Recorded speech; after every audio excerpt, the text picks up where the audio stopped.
Bismillahirrahmanirrahim. Today we will study resolving disputes of League of Nations.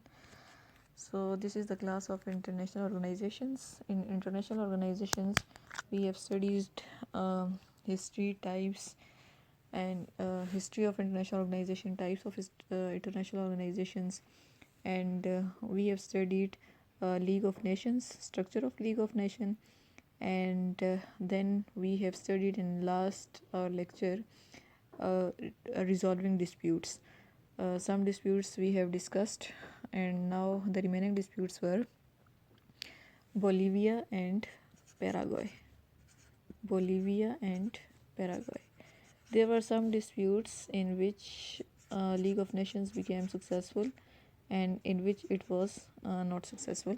So Bolivia और पैराग्वाय का जो dispute था, to some extent League of Nations was successful and to some extent it got failed.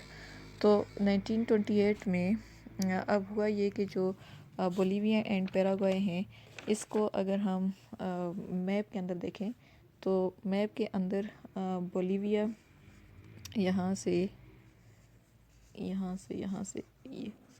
यहाँ पे Bolivia है, Bolivia और Bolivia की बिल्कुल इसमें वेस्ट में है हमारे पास चिली, स्टेट ऑफ चिली, और उसके साथ जो इसके ईस्ट में ब्राज़ील है, और यहाँ पे ब्राज़ील जो स्टेट है ये काफ़ी बड़ी है, ठीक है। बोलीविया में यहाँ पर आ जाता है ब्राज़ील, यहाँ पर, ठीक है। और फिर यहाँ से यूरुग्वाय है, यूरुग्वाय, और यूरुग्वाय के ऊपर आ जाता है हमारे पास यहाँ पर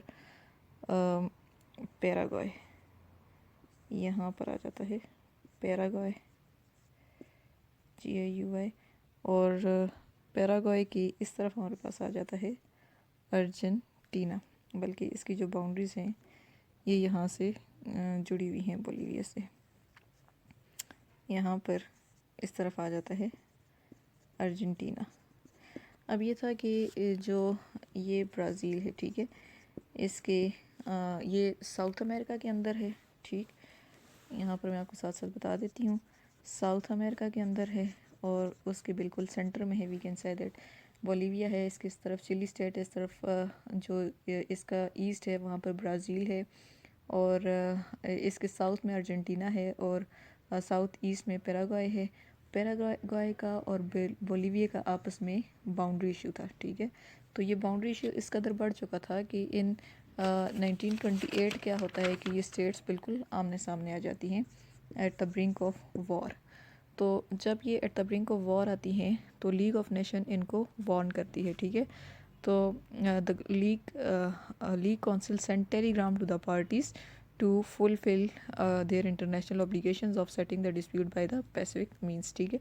फिर लीग ऑफ नेशन जो है, जो कि एक इंटरनेशनल ऑर्गेनाइजेशन है, लीग सेंट टेलीग्राम इनको भेजती है कि ये जो अपना इंटरनेशनल ऑब्लिगेशन है जिसका चार्टर डिफरेंट स्टेट्स ने फॉलो किया हुआ था, तो ये था कि पैसिफिक मीन्स से, ठीक, पैसिफिक मीन्स से जो डिस्प्यूट्स हैं वो सेटल होंगे। तो इनको टेलीग्राम भेजा कि वो अपने जो अपना जो डिस्प्यूट है, बाउंड्री डिस्प्यूट, उसको पैसिफिक मीन्स से सेटल करें।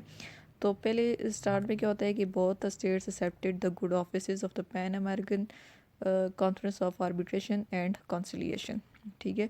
PACAC जो पैन अमेरिकन इनकी ऑर्गेनाइजेशन है, सारी अमेरिकन स्टेट्स की, नॉर्थ अमेरिकन स्टेट्स की, साउथ अमेरिकन स्टेट्स की, तो वहाँ पर इन्होंने ये आर्बिट्रेशन को एक्सेप्ट करते हुए अपना जो डिस्प्यूट था यहाँ पर वॉर को यहाँ पर ख़त्म किया, सीज़ फायर किया। और जबकि कुछ इनर फैक्टर्स जो थे दे वर अनरिजॉल्व्ड, तो 1929 में अगेन जो है वो डिस्प्यूट स्टार्ट हो जाता है, but fire was settled by an inter aggression pact at Washington. दूसरी बार में क्या होता है कि 19 वाशिंगटन में, ठीक है, 1928 में तो लीग ऑफ नेशन इनको टेलीग्राम भेजती है, और 1929 में वाशिंगटन में ये डिस्प्यूट सॉल्व किया जाता है। लेकिन कॉन्फ्लिक्ट जो है वो 1932 में फिर राइज़ हो जाता है। जब दोबारा राइज होता है तो this time situation was very grave. League council appointed a commission of inquiry which sorry which reported that situation is critical and inhuman. It was decided to put check on the shipments of Bolivia and Paraguay. Paraguay was successful in the case and rejected the compromise formula. तो compromise formula league of nation इन्हें देती है, लेकिन जो Paraguay है वो जो compromise formula है उसको रिजेक्ट कर देता है और अपनी जो बाउंड्री है वो बोलीविया से ले लेता है, बढ़ा देता है. तो इसमें अब ये होता है कि लीग ऑफ नेशन इसमें इतना ज़्यादा इंटरेस्ट नहीं लेती 1932 में. तो बजाय इसके कि पैसिफिक मीन से हल होता, जो पैराग्वे है वो अपना ज़्यादा हिस्सा जो है बोलीविया का अपने पास ले लेता है और डिस्प्यूट बिल्कुल अनरिजॉल्व रह जाता है. ठीक है, तो ये एक ऐसा इससे पहले जितने भी डिस्प्यूट्स थे वो उन्होंने लीग ऑफ नेशन ने सॉल्व किए, लेकिन बोलीविया एंड पैराग्वे का फॉर द टाइम बीइंग उन्होंने सीज़ फायर कराया, एक वॉर से बचाया, लेकिन डिस्प्यूट जो है इसमें इन्होंने इतना ज़्यादा इंटरेस्ट नहीं लिया और इसको इतना ज़्यादा सॉल्व नहीं किया, लेकिन एक तरह से कोशिश की इस डिस्प्यूट को सॉल्व करने की. उसके बाद आ जाता है सेकंड. अब हम देखेंगे कि वो पहले तो हमने वो डिस्प्यूट्स देखे ना जो कि लीग ऑफ नेशन ने सक्सेसफुली सॉल्व किए. अब हम इसके वो डिस्प्यूट्स देखेंगे जो लीग ऑफ नेशन ने सक्सेसफुली सॉल्व नहीं किए. और उससे पहले हमने कौन सा डिस्प्यूट देखा था, बोलीविया एंड पैराग्वे का, और दूसरा था टेशन का. ठीक है, टेशन एंड इट वाज 1919 के बाद ये डिस्प्यूट जो है वो स्टार्ट हो चुका था. और टेशन का अगर हम देखें तो it was a small town between Czechoslovakia and Poland. ठीक है, पोलैंड के दरमियान में एंड चेकोस्लोवाकिया के दरमियान में ये जो है it was a small town. तो इसमें अब पोलैंड को जब इंडिपेंडेंस दी गई थी after end treaty of according to treaty of Versailles, तो ट्रीटी ऑफ वर्साइल्स में इंडिपेंडेंस देने के बाद दो और स्टेट्स को इंडिपेंडेंस दी गई थी, जिसमें एक थी चेक रिपब्लिक और उसके साथ जो दूसरी थी दैट इज़ स्लोवाकिया. ठीक है, चेक रिपब्लिक एंड स्लोवाकिया, और यहाँ पर है पोलैंड. अब इनके दरमियान में जो टेशन है it was a small town between these two. ठीक, अब इस टाउन के ऊपर because it is said that its main importance was that it had valuable coal mines. ठीक है, what was its importance, it has valuable coal mines. तो valuable coal mines की वजह से चेकोस्लोवाकिया की भी यही डिमांड थी कि जो टेशन है उसको चेकोस्लोवाकिया का पार्ट बनाया जाए, जबकि पोलैंड की ये डिमांड थी कि उसे पोलैंड का पार्ट बनाया जाए. तो अब होता क्या है कि जब ये इन दोनों का टसल आ जाता है तो ये मैटर चला जाता है लीग ऑफ नेशंस में. अब लीग ऑफ नेशंस क्या डिसाइड करती है कि लीग ऑफ नेशन जब इसका स्टडी करती है, डीपली इसका एनालिसिस करती है, तो उसके बाद भी जो ये फैसला जब ये अपना डिसीजन देते हैं तो इस टाउन के जो सबर्ब्स होते हैं, ठीक है, जो साइड इर्द गिर्द वाले एरियाज़ होते हैं वो दे दिए जाते हैं चेकोस्लोवाकिया को. ठीक, चेकोस्लोवाकिया को. और जबकि जो इसका एक बल्क ऑफ द एरिया है, ठीक है, यानी जो मेन एरिया है ज़्यादातर हिस्सा वो दे दिया जाता है पोलैंड को. लेकिन अब होता क्या है कि इसके जो सबर्ब्स हैं, सबर्ब्स के अंदर होते हैं ज़्यादा कोल माइंस. ठीक है, जबकि जो इसका बल्क ऑफ द एरिया है वहाँ पर कोल माइंस नहीं होते. ठीक है, और उसकी कोई इकोनॉमिकल इम्पोर्टेंस नहीं होती. ठीक, तो पोलैंड क्या करता है कि Poland rejected this decision. Poland rejected decision of League of nation. तो जब पोलैंड इसका डिसीजन रिजेक्ट कर देता है तो इसका मतलब ये है कि it dispute between dispute between Poland and Czechoslovakia continued. ठीक, ये कंटिन्यू रहता है टिल वर्ल्ड वॉर सेकेंड। और जहाँ पर जो लीग ऑफ नेशन है it got failed to resolve this dispute. ठीक है, पहला जो था वो बोलिविया एंड पैराग्वे का था, और दूसरा जो है वो टेशन का है। Station was small part between Poland and Czechoslovakia, and both Poland and Czechoslovakia wanted this Teschen small town because it contained valuable coal mines. When conflict arises, it was put before the League of Nations, and League of Nations decided that suburbs of the town would be given to Czechoslovakia, while the bulk of the area would be given to the Poland. Poland rejected a decision of League of Nations, and dispute continued between Poland and Czechoslovakia, and League of Nations got failed in resolving this dispute. This was the second dispute that League of Nations got failed. Now, what was the third dispute? Dispute was the dispute of Vilna. ठीक है, तो Vilna जो है it had been taken over, it was an area between Lithuania and Poland. ठीक है, अब Poland के इस तरफ तो आपने देखा था ना, था चेकोस्लोवाकिया था, और पोलैंड के नॉर्थ पर बिल्कुल है लिथुआनिया। ठीक है, it was dispute between Lithuania and Poland, Lithuania versus Poland, and the reason of the dispute was Vilna. तो अब विल्ना का जो डिस्प्यूट है इसमें ये था कि जब मिडिल एजेस में लिथुआनिया, वैसे तो ये प्रशिया का पार्ट बन गया था, लेकिन मिडिल एजेस में विल्ना जो है it was the capital city of Lithuania. तो जब ट्रीटी ऑफ वर्साइल्स में लिथुआनिया को पोलैंड को जैसे रिकॉग्निशन और इंडिपेंडेंस मिली, इसी तरह लिथुआनिया को भी रिकॉग्निशन एंड इंडिपेंडेंस मिली फ्रॉम प्रशिया। तो जब इन्हें इंडिपेंडेंस मिलती है तो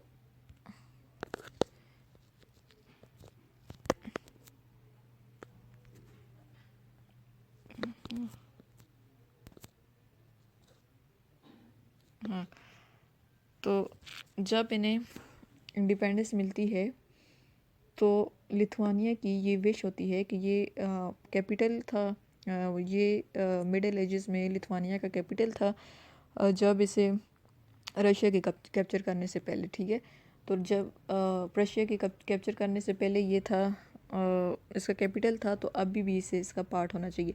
जबकि पोलैंड का ये लिथुआनिया का तो ये होता है ना कि इट वाज इट्स कैपिटल, और जो पोलैंड है उसका ये था कि 30% of the police were living in the विल्ना। ठीक है, विल्ना के अंदर 30% पोलिस जो है वो रह रहे थे।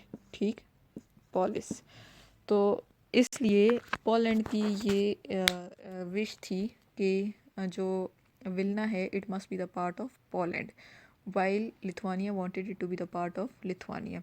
लेकिन होता क्या है कि 1920 में पोलिस क्या करते हैं, 1919 में डिसीजन अभी इसका इन दोनों को इंडिपेंडेंस मिलती है लेकिन बाउंड्री अभी डिसाइड नहीं होती। तो 1920 में पोलैंड क्या करता है कि विल्ना को सीज़ कर लेता है। ठीक है, जब विल्ना को सीज़ कर लेता है तो लिथुआनिया इतना पावरफुल नहीं होता कि वो उसके साथ कर सके, उसके साथ वॉर कर सके और उसे ले सके। लीग ऑफ नेशन में जब ये डिसीजन जाता है तो League of nation Lithuania ask for help but Polish hands until but Polish could not be persuaded to leave the city, and Vilna remained the part of the Poland। ठीक है, कि जब पोलैंड जो है वो विल्ना को सीज कर लेता है तो लिथुआनिया लीग ऑफ नेशन से हेल्प मांगता है। ठीक है, लीग ऑफ नेशन से, तो लीग ऑफ नेशन फेल हो जाता है, fail to persuade failed to persuade Poland to leave the city. तो वो सिटी को नहीं छोड़ते, तो टिल वर्ल्ड वॉर सेकेंड जो है ये पोलैंड का पार्ट होता है।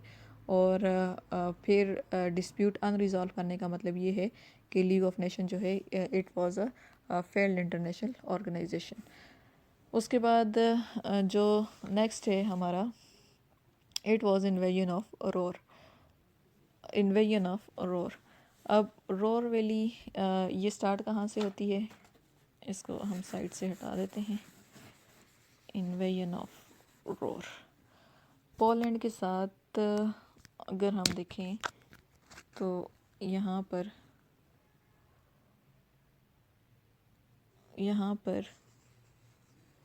जर्मनी है, ठीक है, पोलैंड के साथ ही जर्मनी है, बल्कि चेकोस्लोवाकिया के साथ इसकी बाउंड्री टच होती है, ठीक है। यहाँ पे जर्मनी की स्टेट है और यहाँ पर थी रोहर वैली, और यहाँ पर बेल्जियम है और इसके नॉर्थ में है नीदरलैंड, और यहाँ से स्टार्ट होता है फ्रांस का एरिया। देयर वाज फ्रांस, ठीक। तो अब होता क्या है कि जो रोहर वैली थी, इन ट्रीटी ऑफ वर्साइल्स इसको इंटरनेशनलाइज किया गया था, ठीक है। ट्रीटी ऑफ वर्साइल्स जब हुआ था तो इटली से बहुत से जो एरियाज थे वो ले लिए गए थे, ठीक है। राइनलैंड ले लिया गया था और काफ़ी इसके जो एरियाज थे उनको इंटरनेशनलाइज कर लिया गया था, जिसमें रोहर वैली भी शामिल थी, ठीक। तो अब होता क्या है कि रोहर वैली में डीमिलिटराइजेशन की जाती है। यहाँ पर मिलिटराइजेशन करना मना होता है, तो जर्मनी अपनी फोर्सेस कम कर देता है, लेकिन मीनवाइल जर्मनी की जब फोर्सेस यहाँ से हट जाती है तो फ्रांस रोहर वैली पे अटैक कर देता है। और जब फ्रांस रोहर वैली पे अटैक करता है तो इन 1923 country to league rules, French and Belgians invaded the Ruhr, Germany's most important industrial zone. Within the Europe, France was seen as a senior league member, like the Britain, and anti-German feelings that was felt throughout the Europe allowed both France and Belgium to break their own rules as were introduced by the league. Here were the two league members clearly breaking the rules, and nothing was done about it. For the league to enforce its will, it needed the support of major backers in the Europe, Britain and France. Yet France was one of the invaders, and Britain was a major supporter of her. Two other few countries criticized France and Belgium, but Lee clearly failed on this occasion, primarily because it was seen to be involved in breaking its own rule. अब होता क्या है कि Germany की जो Ruhr valley, it was the industrial zone, इस पर जो बेल्जियम है, यहाँ से बेल्जियम एंड फ्रांस इस पर अटैक कर देते हैं। अब बेल्जियम एंड फ्रांस जो थे, they were important members of League of Nation. अब ये अपने ही मेंबर्स ने जो लीग का एक था pacific settlement of ween of disputes and similarly we can say that non intervention in the boundaries of other. तो ये जो नॉन इंटरवेंशन थी, इसका इन्होंने रूल ब्रेक कर लिया और अटैक कर लिया। और अब लीग ऑफ नेशन को की तरफ जब भी कोई डिसीजन जाता था, जब भी कोई केस जाता था, तो उसको मेजर पावर्स की चाहिए होती है, जिसमें फ्रांस था, ठीक है, इटली था, बेल्जियम था और यूनाइटेड किंगडम था। तो ये चूँकि फ़्रांस और बेल्जियम ने किया होता है, तो यूके फ्रांस का सपोर्टर होता है, ठीक है। ये दोनों एक दूसरे के इंटरेस्ट को सपोर्ट करते हैं, और यूके का कोई ख़ास इंटरेस्ट भी नहीं होता रोहर वैली में। तो बजाय इसके कि इसे कंडेम करता या फ्रांस को बैक करने का कहता, यूनाइटेड किंगडम ने कोई भी एक्शन इस पर नहीं लिया, और फ्रांस के इस एक्शन को बाकी कंट्रीज़ ने कंडेम किया, लेकिन issue was there till world war second. उसके बाद जो नेक्स्ट डिस्प्यूट था, it was Italy and Abyssinia, ठीक है। इटली एंड अबेसिनिया में simple Italy and अबेसिनिया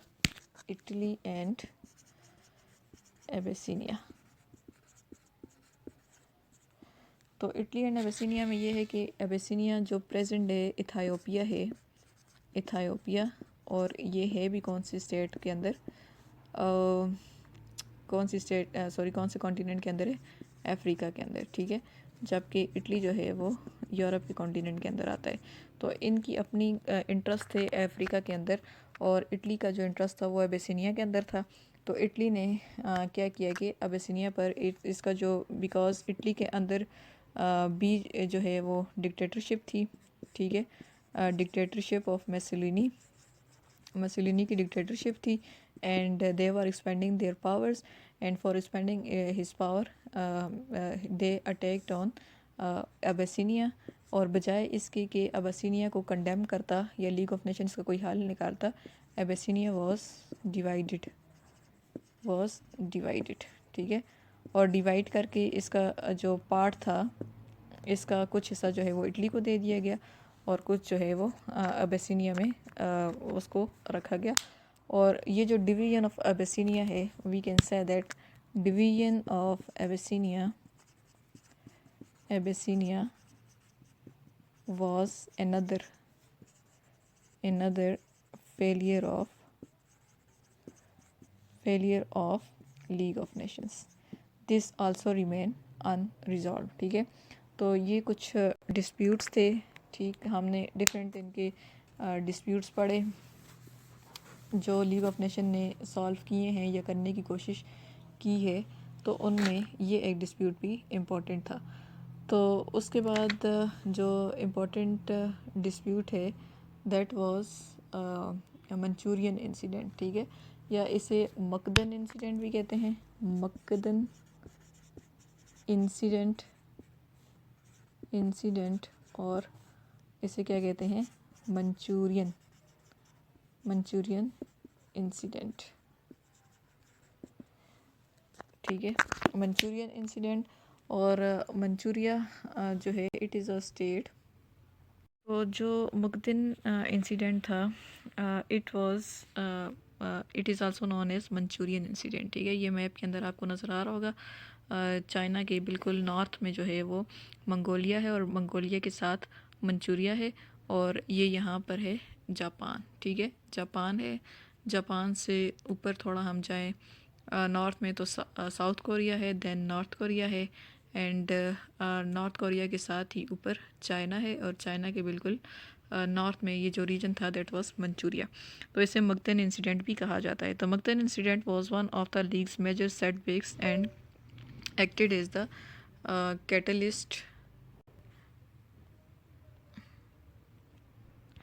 acted as the catalyst for the Japan's withdrawal from the organization. In the Mukden incident, it is also known as Manchurian incident. The Japanese held control of the South Manchurian railway in the Chinese region of Manchuria. They claimed that Chinese soldiers had sabotaged the railway, which was major trade route between these two countries. On September 18, 1931, तो ये होता है कि इनके दरमियान जो trade route था that was railway, ठीक है। तो रेलवे को ये कहते हैं कि इन्होंने ट्रेड रूट सबोताज किया है मंचूरिया और जापान के दरमियान में। तो ये क्या करते हैं कि इन पर ब्लेम करते हैं, और उस वक्त में 1930s की अगर हम बात करें तो इटली के अंदर जो डिक्टेटरशिप थी दैट वाज ऑफ मुसोलिनी, और जर्मनी के अंदर डिक्टेटरशिप थी हिटलर की, और जबकि जापान के अंदर भी हिटलर डिक्टेटरशिप थी हिरोहितो की। तो these dictators were expanding their countries, ठीक है। दीज मिलिट्री डिक्टेटर्स वर, तो अपनी कंट्रीज़, अपना रीजन एक्सपेंड, अपनी पावर एक्सपेंड करने के लिए ही अटैक्ड ऑन मंचूरिया। तो अब जब लीग ऑफ नेशंस में ये मामला जाता है, तो लीग ऑफ नेशंस को ये करना चाहिए था कि ये बिल्कुल एक अनलॉफुल इन्वेजन था। तो बजाय इसके कि इस पर कोई इकनॉमिक सेंक्शंस लगाता या फिर उसे ऐसा कुछ भी नहीं था, क्योंकि इकनॉमिक सेंक्शंस जो हैं लीग ऑफ नेशंस ने इम्पोज नहीं की। ये इसकी एक फेलियर की वजह भी आप आगे पढ़ेंगे। तो लीग ऑफ नेशन को कंडेम किया, लीग ऑफ नेशन ने जापान को कंडेम किया, लेकिन बजाय इसके कि जापान अपना जो अटैक है उससे विड्रॉ करता, जापान ने लीग ऑफ नेशन से विड्रॉ कर दिया। तो जब जापान ने लीग ऑफ नेशन से विड्रॉ किया तो लीग ऑफ नेशन इस इशू को सॉल्व करने में बिल्कुल नाकाम होगी, और सेकेंड वर्ल्ड वॉर में फिर ये होता है कि जापान मंचूरिया पर अटैक करने के बाद चाइना पर अटैक कर देता है, ठीक है। तो एक ईस्टर्न फ्रंट पर भी एक वॉर चल जाती है और वेस्टर्न फ्रंट पर भी वॉर चल जाती है। तो इस तरह से जो लीग ऑफ नेशन है ये एक और इम्पॉर्टेंट इंसिडेंट था जो कि सेकेंड वर्ल्ड वॉर की तरफ लेकर गया, इसको रिज़ॉल्व करने में बिल्कुल नाकाम रही। इसके बाद नेक्स्ट चैप्टर नेक्स्ट उसमें हम पढ़ेंगे कि लीग ऑफ नेशन की अचीवमेंट्स क्या थी and what were the failures of League of nation.